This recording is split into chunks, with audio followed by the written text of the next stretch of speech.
Ottapalam MLA. K. പ്രേംകുമാറിന്റെ ആസ്തി വികസന ഫണ്ടിൽ നിന്ന് 20 ലക്ഷം രൂപ ചെലവഴിച്ച് കടമ്പഴിപ്പുറത്ത് പണി പൂർത്തീകരിച്ച ചെറുപ്പളശ്ശേരി ബി.ആർ.സിയുടെ ഓട്ടിസം സെന്ററിന്റെ ഉദ്ഘാടനം നടന്നു. എം.എൽ.എ. ഉദ്ഘാടനം നിർവഹിച്ചു. Panchayat vice president C. Krishnankutty അധ്യക്ഷത വഹിച്ചു. 6 വർഷക്കാലമായി ശ്രീകൃഷ്ണപുരം ബ്ലോക്ക് പഞ്ചായത്തിന്റെ കെട്ടിടത്തിലായിരുന്നു സെന്ററിന്റെ പ്രവർത്തനം. ചെറുപ്പളശ്ശേരി ബി.ആർ.സിയിലെ പൊതുവിദ്യാലയങ്ങളിൽ പഠിക്കുന്ന ഭിന്നശേഷി വിഭാഗത്തിലെ 36 കുട്ടികൾ സെന്ററിൽ പരിശീലനം നേടുന്നുണ്ട്. 2 സ്പെഷ്യൽ എഡ്യൂക്കേറ്റർ അധ്യാപകരും ആയയും പരിശീലനങ്ങൾക്ക് നേതൃത്വം നൽകുന്നു.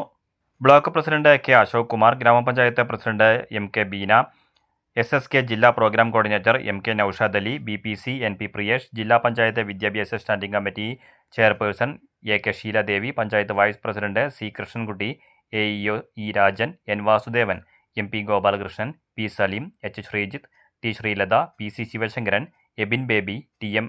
മഹേഷ് എന്നിവർ സംസാരിച്ചു.